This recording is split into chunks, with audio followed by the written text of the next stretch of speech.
buscar sus Biblias en el Salmo 40? Pacientemente esperé a Jehová y se inclinó a mí y oyó mi clamor.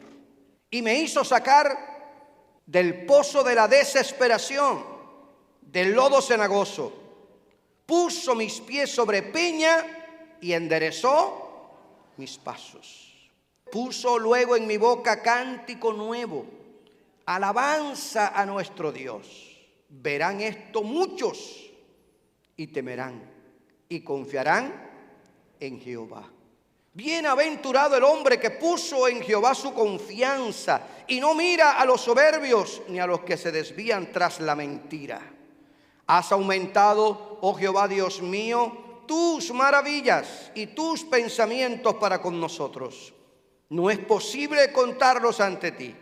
Si yo anunciare y hablare de ellos, no pueden ser enumerados. Yo creo que para nadie es un secreto que esperar la ayuda de Dios no es fácil, porque uno tiende a desesperarse. Sin embargo, cuando nosotros leemos el Salmo 40, encontramos a un hombre que nos está diciendo que él con paciencia esperó hasta que Dios le ayudara. Y cuando nosotros leemos esta expresión de David, pacientemente esperé a Jehová, literalmente esta expresión, hermanos, significa esperando, esperé. Esperé hoy y esperé mañana. Y esperé pasado mañana. Y esperé la semana siguiente. Y esperé el mes siguiente. Y esperé el año siguiente. Y esperé hasta que Dios dio su respuesta. Esperando, esperé. David estaba convencido de que cualquiera fuera su situación, amados hermanos, Dios seguiría pensando en él. El Señor era su auxilio y su salvación. Había tenido experiencias con Dios desde que era un adolescente. Había conocido a Dios en los momentos más difíciles de su vida, cuando pastoreaba las ovejas de su padre, cuando enfrentó al gigante Goliat, cuando era perseguido por Saúl, cuando era traicionado por los amigos. Él sabía quién era Dios. Por lo tanto, las circunstancias no le harían dudar de que Dios llegaría a tiempo. Y decidió esperar con paciencia. Por eso hoy quiero usar la experiencia de este hombre, hermanos, de este héroe de la fe que registra la Biblia, para hablarte de 4 bendiciones que experimentan todos los que deciden, como David, esperar en Dios. De ahí el título de mi sermón: 4 bendiciones de esperar en Dios. ¿Somos bendecidos cuando esperamos en Dios? ¿Somos fortalecidos espiritualmente cuando esperamos en Dios? ¿Crecemos en nuestra vida espiritual cuando aprendemos a esperar en Dios? Somos bendecidos. Y yo apenas quiero hablarte de 4 bendiciones que experimentan todos los que deciden, como David, esperar en Dios, sin importar cuáles sean las circunstancias. La primera bendición que yo encuentro, para ir directo al Salmo, y si usted puede mantener su Biblia abierta, lo puede hacer. La primera bendición que encuentro es que la espera nos pule. La espera nos pule. ¿Entendieron esa palabra? Dudé muchísimo en ponerla. Pulir. Nos pule. La espera nos pule. Dice David, y me hizo sacar del pozo de la desesperación, del lodo cenagoso. Y esta expresión de David en el Salmo nos hace pensar que este hombre podría estar enfrentando una terrible enfermedad. ¿Quién sabe? Estaba enfrentando un conflicto de familia, como los tuvo. Serios problemas a nivel de familia tuvo que enfrentar este rey David. O crisis militar, cuando tuvo que también lidiar con la sublevación de su hijo Absalón, o la rebeldía de su general Joab. ¿Cuántas batallas tuvo que librar en el orden militar este hombre dentro de sus filas? O cualquier otra situación que lo hacía sentir al borde de la muerte, que lo llevó a decir que se sentía que estaba hundiéndose en el pantano, en el lodo cenagoso, y veía su situación y la describía como el pozo de la desesperación. Se hundía y no veía una respuesta, una puerta, una salida. Hoy tal vez un psicólogo, si lo hubiera consultado, le hubiera dicho: David, estás en depresión total. Necesitas por lo menos un mes de vacaciones. Irte a los parques de Disney y entretenerte un poco, hijo. Y aunque David, hermano, no nos dice la situación que atravesaba, como usted lee el Salmo 3 y dice que lo escribió cuando Absalón se rebeló contra él, y otros salmos más que escribió y nos describen el contexto histórico. Aunque David en este salmo no nos dice la situación que estaba enfrentando, que atravesaba, lo cierto es que sí nos dice que ante esas situaciones difíciles que enfrentaba, decidió esperar con paciencia la respuesta del Señor. Y para mí eso es importante, hermanos, porque ¿qué vale que nos cuenten vida y milagro y no nos digan que en esa crisis decidí esperar en Dios? Porque es indiscutible que las dificultades nos fuerzan a buscar una respuesta de Dios. Cuando se nos aprieta el zapato, levantamos nuestros ojos al cielo y le decimos: Señor, si tú no me ayudas, ¿quién me va a ayudar? Cuando pasamos por la crisis, nos motivamos a buscar a Dios. Cuando los problemas nos aprietan, entonces decidimos buscar a Dios. Y David estaba pasando por esta situación al punto que decidió esperar en Dios. Decidió apoyarse en el Señor y no en los hombres. Cuando estamos en momentos difíciles, nos comenzamos a analizar interiormente, a ver dónde fallamos. Buscamos la presencia del Señor, o que nos sane, o escuchar sus instrucciones, o que nos dirija. Nos tornamos sensibles y procuramos la presencia de Dios, porque no podemos enfrentar el momento. Según la Biblia, las pruebas y adversidades de la vida pueden promover nuestro desarrollo espiritual, siempre y cuando estemos dispuestos a aprender de ellas. La espera nos pule. La Biblia dice: no huyan de los problemas, porque cuando la paciencia alcanza su máximo desarrollo, uno queda firme de carácter, perfecto, cabal, capaz de afrontar cualquier circunstancia. No es que busquemos los problemas, es que si bien y los enfrentamos, tenemos que enfrentarlo en el nombre de Jesús, y eso pule nuestro carácter, fortalece nuestra vida espiritual y crecemos en fe, creyendo que Dios nunca nos va a dejar en vergüenza.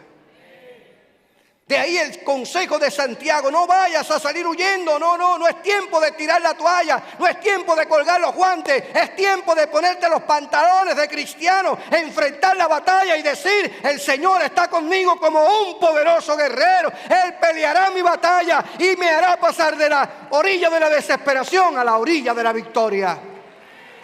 Ningún cristiano, hermanos, ninguno está exento de enfrentar problemas en la vida. Me he cuidado mucho de predicar un evangelio que sea una panacea. No quiero, hermanos, presentar una vida cristiana que está libre, es una alfombra roja. No, eso no es lo que el Señor Jesucristo nos enseña. Ningún cristiano está exento de enfrentar problemas en la vida. Ninguno. Tal vez tú no lo sabías, pero ahora te lo voy a contar rápidamente. La mamá de Raquel, mi suegra, murió en febrero del 2015. Su papá en agosto del 2006. Y una de sus hermanas menores, a la semana de haber muerto su padre, murió su hermana.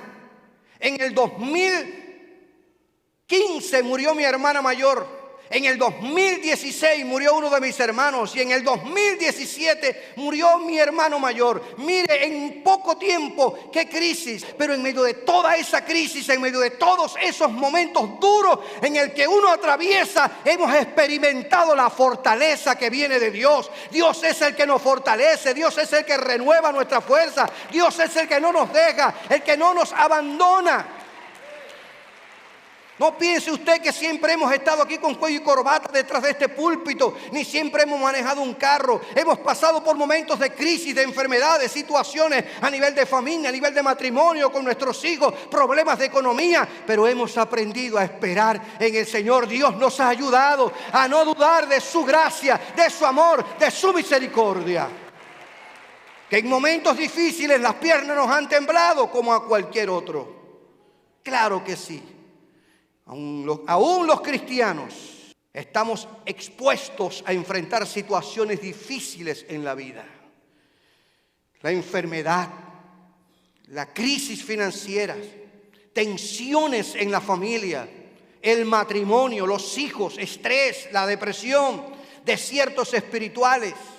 Pero el apóstol Pedro, cuando escribe su primera carta en el capítulo 1, versículos 6 al 9, él dice que para que la fe se fortalezca, tiene que ser pulida. Crecemos en fe en medio de los problemas y en las dificultades de la vida.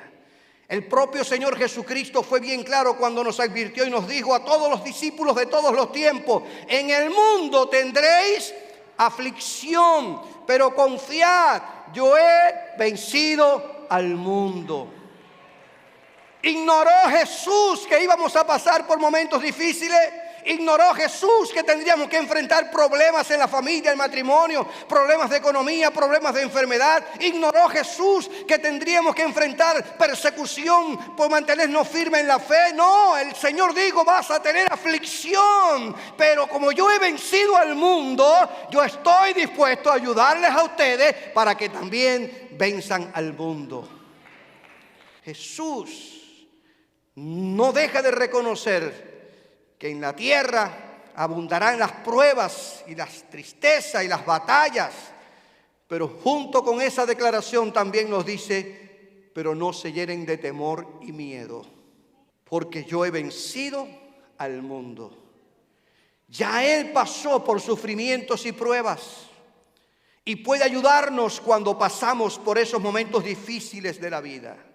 Y eso es algo que me consuela, algo que me anima cuando voy a la presencia del Señor y hablo con Él y converso con Él. Saber que Cristo me entiende. Cuando somos traicionados por alguien, Él fue traicionado por Judas Iscariote. Cuando somos abandonados, Él fue abandonado por sus discípulos en el huerto Getsemaní. Cuando no somos aceptados en el pueblo donde nacimos o nos criamos, también el Señor Jesús no fue aceptado en la ciudad donde Él se crió, en Nazaret. Pasamos por esos momentos difíciles, el Señor ya pasó por ahí. Contamos con la ayuda del Señor que está a la diestra del Padre, que intercede por cada uno de nosotros y está experimentado, varón de dolores, quebrantado, que está dispuesto a ayudarnos y tendernos la mano. Qué bien nos sentimos cuando vamos a consultar a alguien que ya tiene experiencia. La autosuficiencia no nos puede a nosotros llevar a asumir una actitud de creernos que lo sabemos todo. ¿Es cierto o no? Nos enfrascamos, pero cuando usted tiene un especialista, usted va para que le explique. Y cuando estamos pasando por todos estos momentos de tribulación, el Señor nos anima. Ya yo pasé por ahí. Ven que yo puedo ayudarte. Tengo la experiencia. Dicen gloria a Dios. Por eso dice el Señor: vas a tener conflicto, vas a pasar por aflicciones, pero confiad, ya yo pasé por ese camino y lo vencí y estoy dispuesto a tenderte la mano. Gloria sea el nombre del Señor. David, hermanos, esperó con paciencia la respuesta de Dios y confiesa que Dios se inclinó a él y escuchó su clamor. Yo creo que no es un eslogan religioso, sino más bien una verdad incuestionable de que Dios nunca pierde el control, aunque parezca que está ausente. Si eso es así, ¿para qué desesperarnos? Si me desespero, eso no significa que Dios traerá la respuesta inmediata.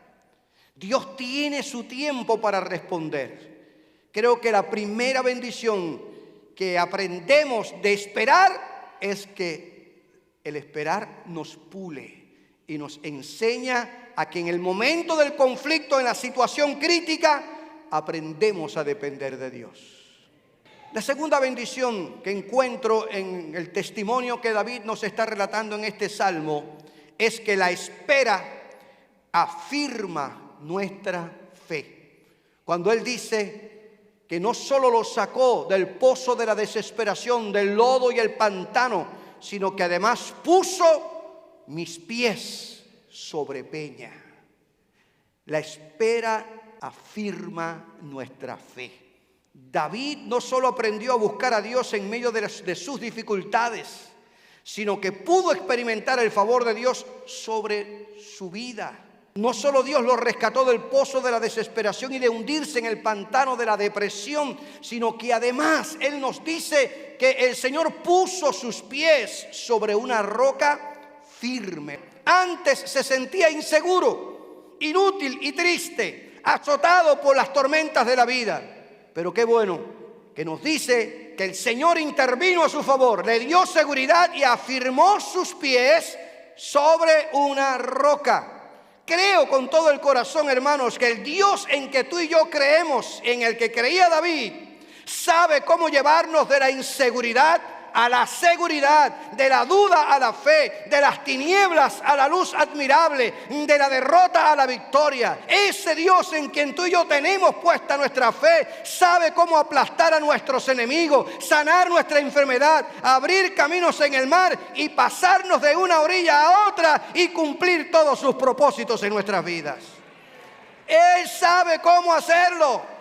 Qué lindo, hermanos, es saber, estar convencido que el Espíritu Santo afirma nuestros pies sobre la roca firme de la fe y de la palabra de Dios, para que podamos resistir todos los ataques del maligno y que nuestra fe en el Señor sea fortalecida.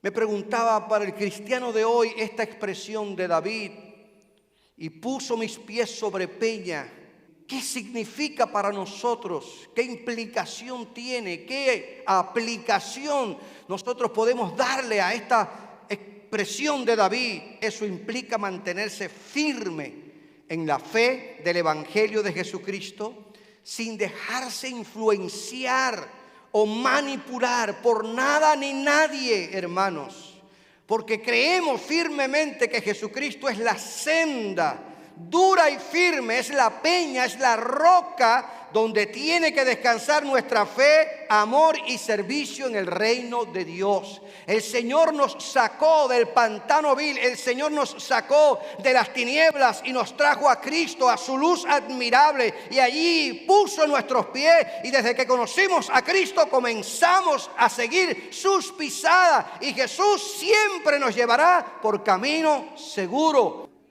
Cuando Pablo escribe su carta a los Corintios, él les dice: porque nadie puede poner otro fundamento que el que está puesto, el cual es Jesucristo. Nuestra fe, nuestra seguridad está en Cristo.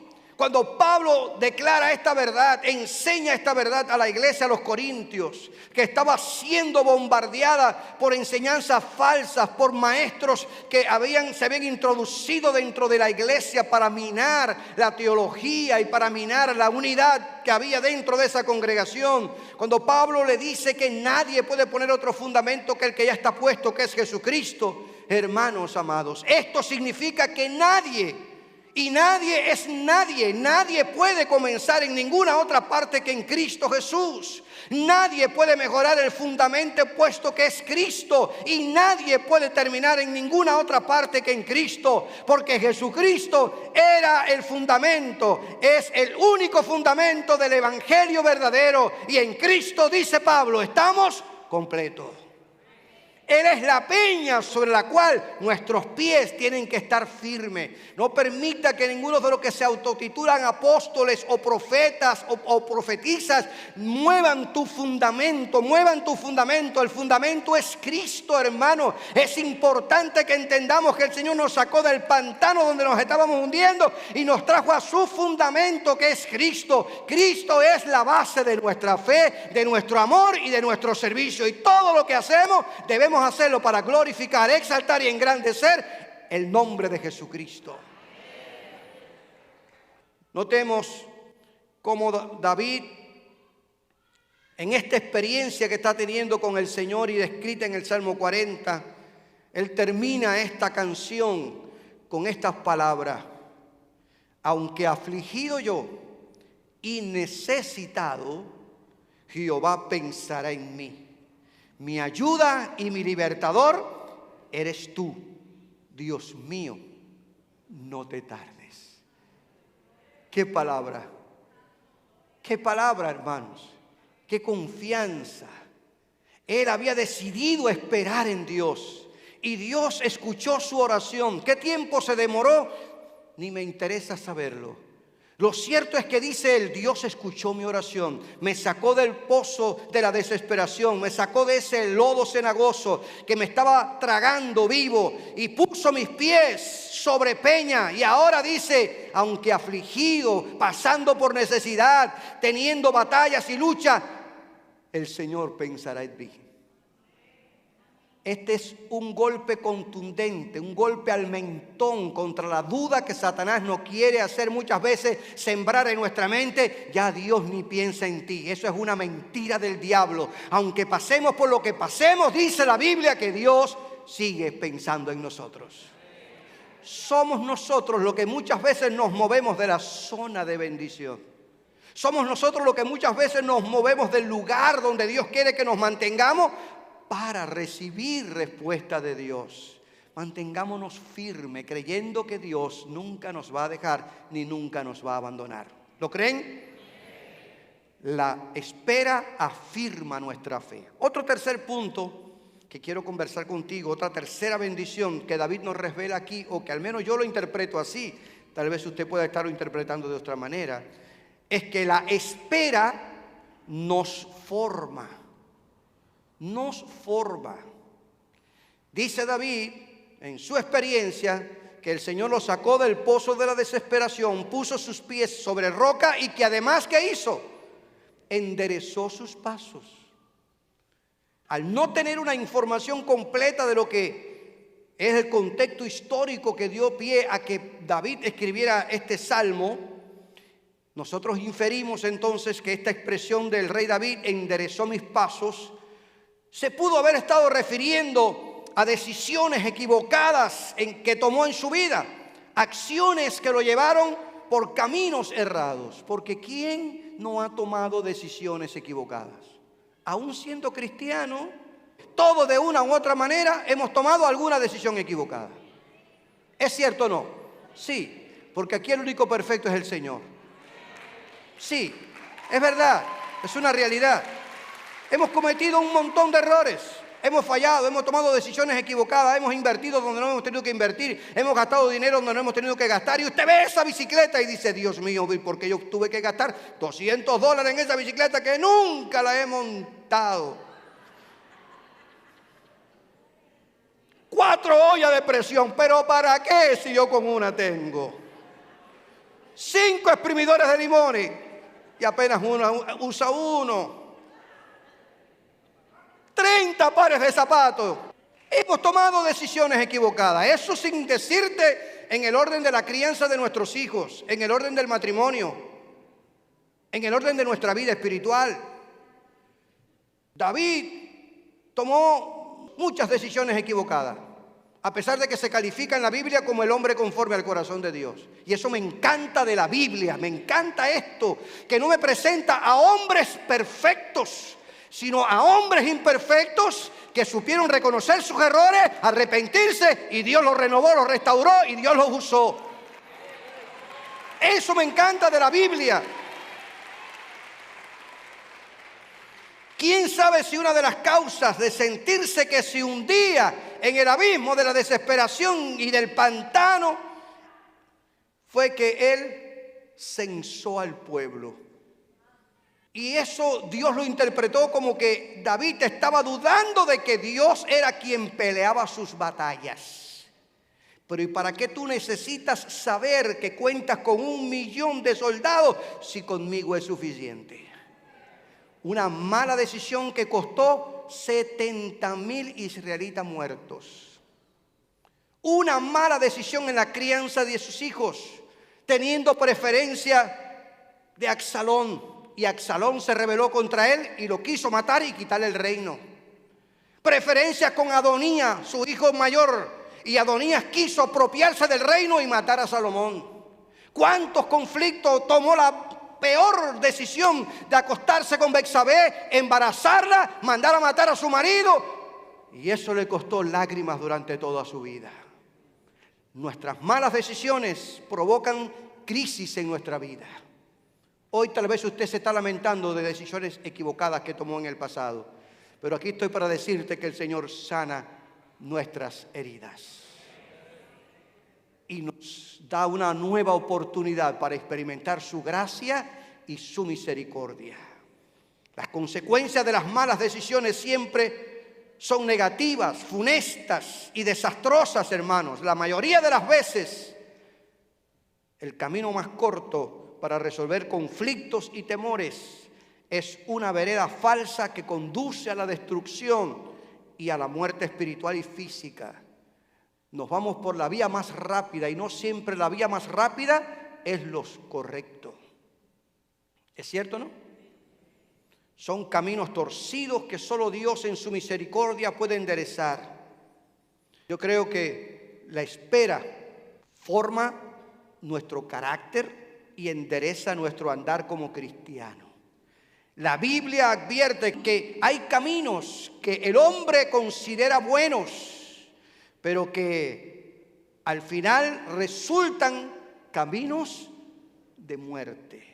Y tomamos una decisión rápida, sin pensarla, sin consultar a Dios, sin orar, sin buscar un consejo, sin buscar una palabra de guianza y dirección, y fracasamos. Porque no siempre las soluciones rápidas son las que resuelven el problema. Son remiendos. Eso fue lo que hizo Sara cuando le dijo a Abraham: acuéstate con mi sierva Agar. Una solución rápida que, mire, en la historia todavía hay guerras entre los árabes y los judíos a consecuencia de esa mala decisión que tomó Sara. Creo, hermanos, que esperar en Dios forma nuestro carácter. Cada paso en la vida cristiana debe ser firme, seguros de que todo lo que decimos y hacemos honra y glorifica a Cristo, bendice la familia y edifica la iglesia.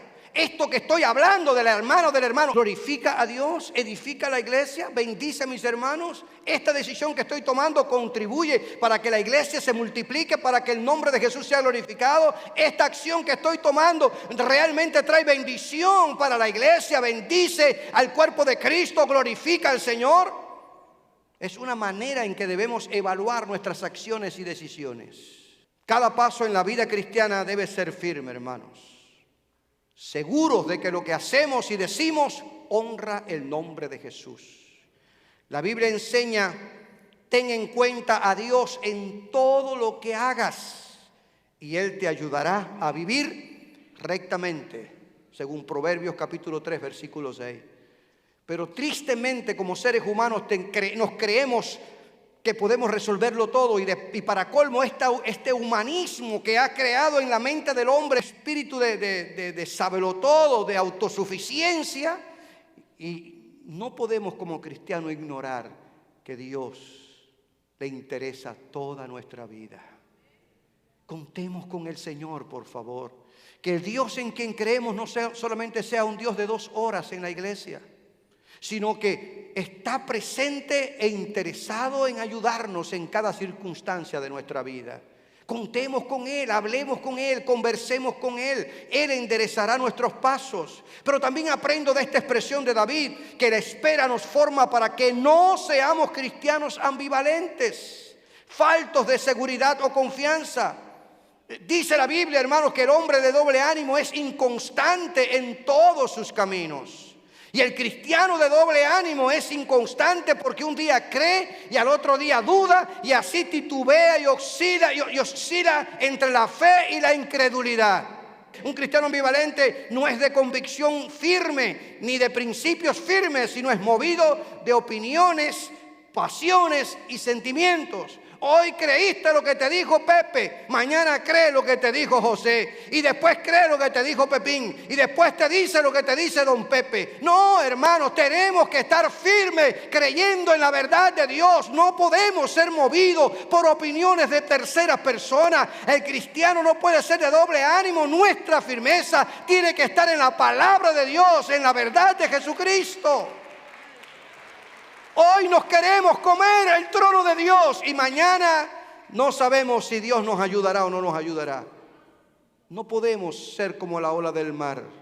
Que Dios nos ayude a permanecer firme. Por eso David dice, Él enderezó mis pasos. Lo enderezó. Gloria a Dios. Como escribiera el teólogo irlandés John Alexander Mudger, si no estamos seguros de Dios, no estamos seguros de nada. ¿Me oíste lo que te dije? Si no estamos seguros de Dios, no estamos seguros de nada. Y una de las armas favoritas de Satanás es la duda. Él siempre procura que nos sintamos inseguros sobre el propósito de Dios para nuestras vidas. ¿Me estará llamando Dios o no me estará llamando Dios? ¿Me estará dando la oportunidad o no me estará?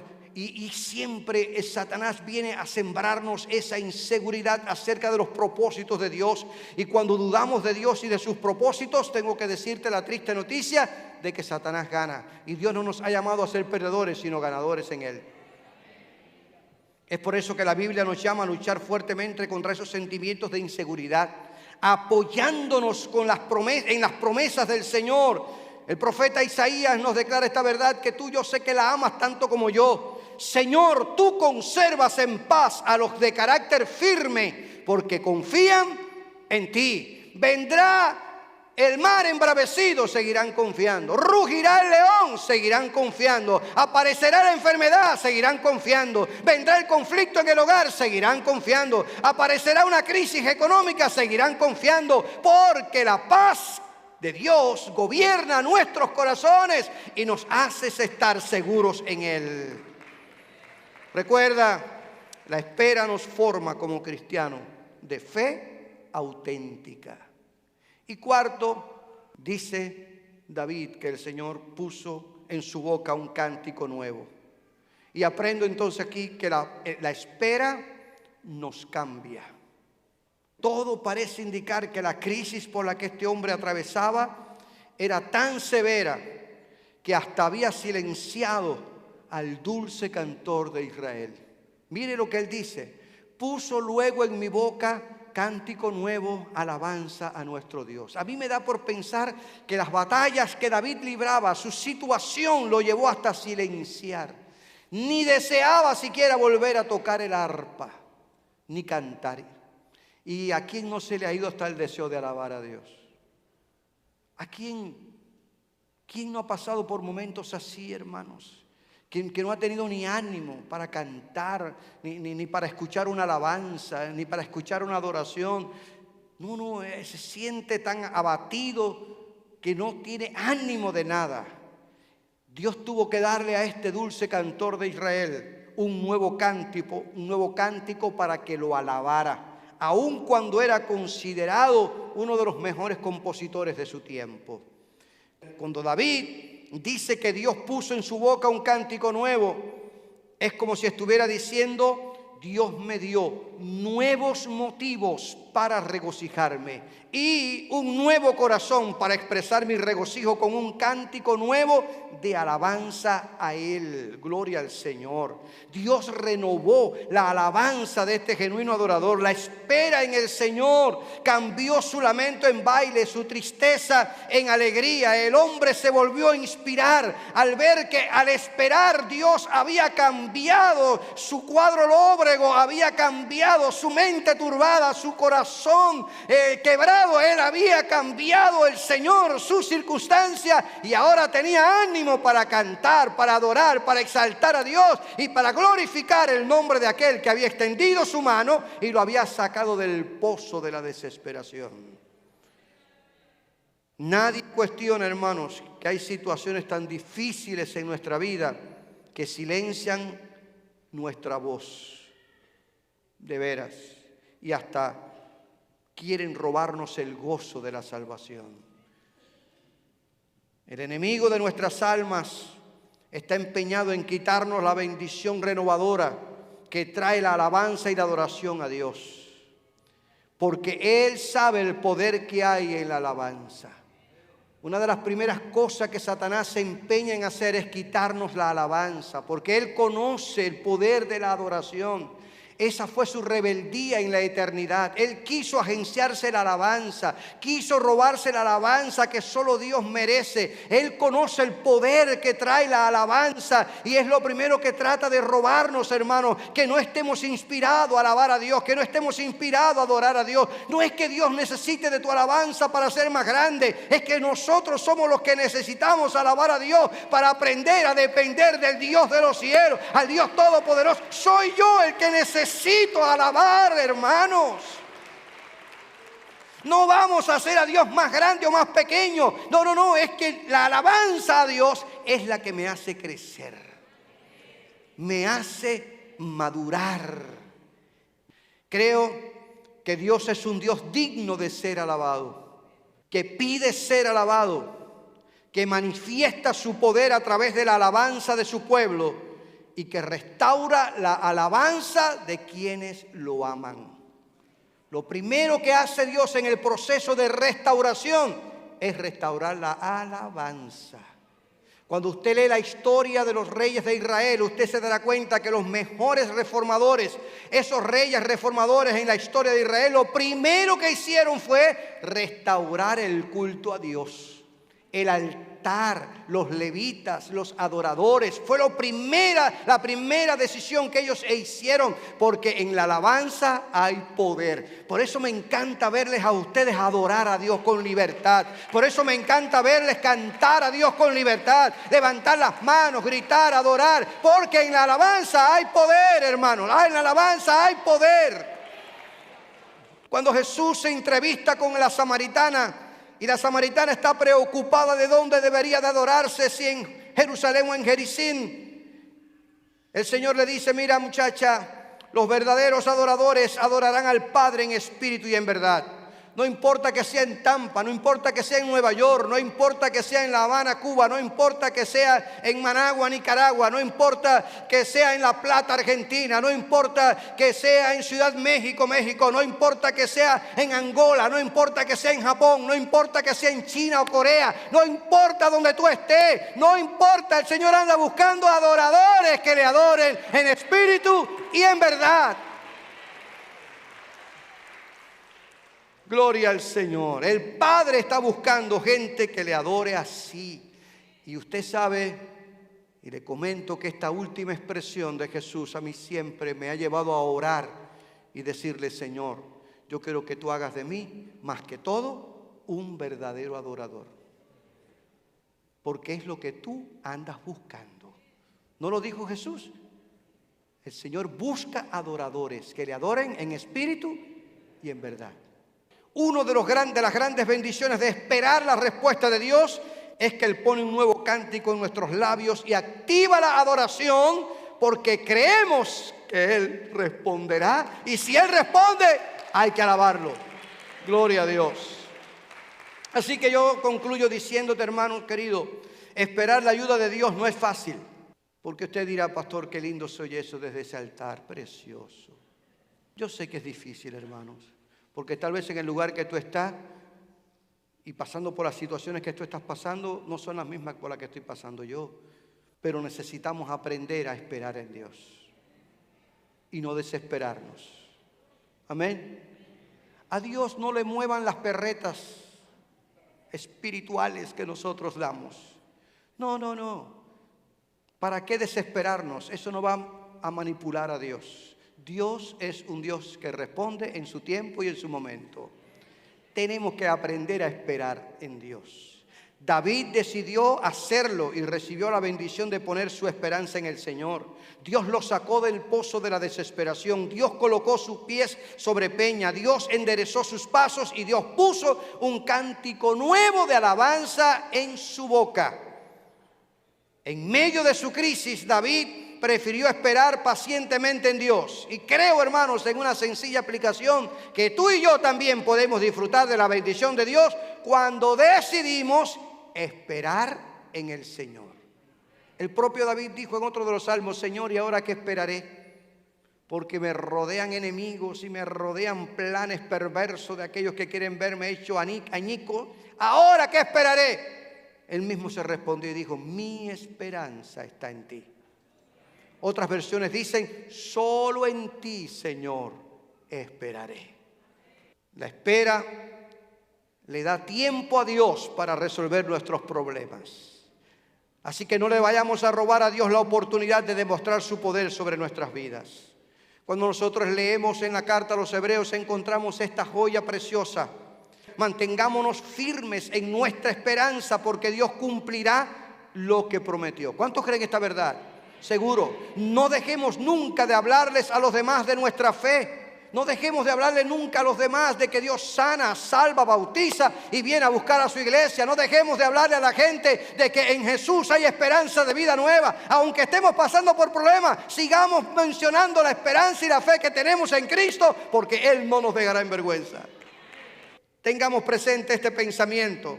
Los cristianos pueden lidiar con su pasado porque tienen esperanza en el futuro.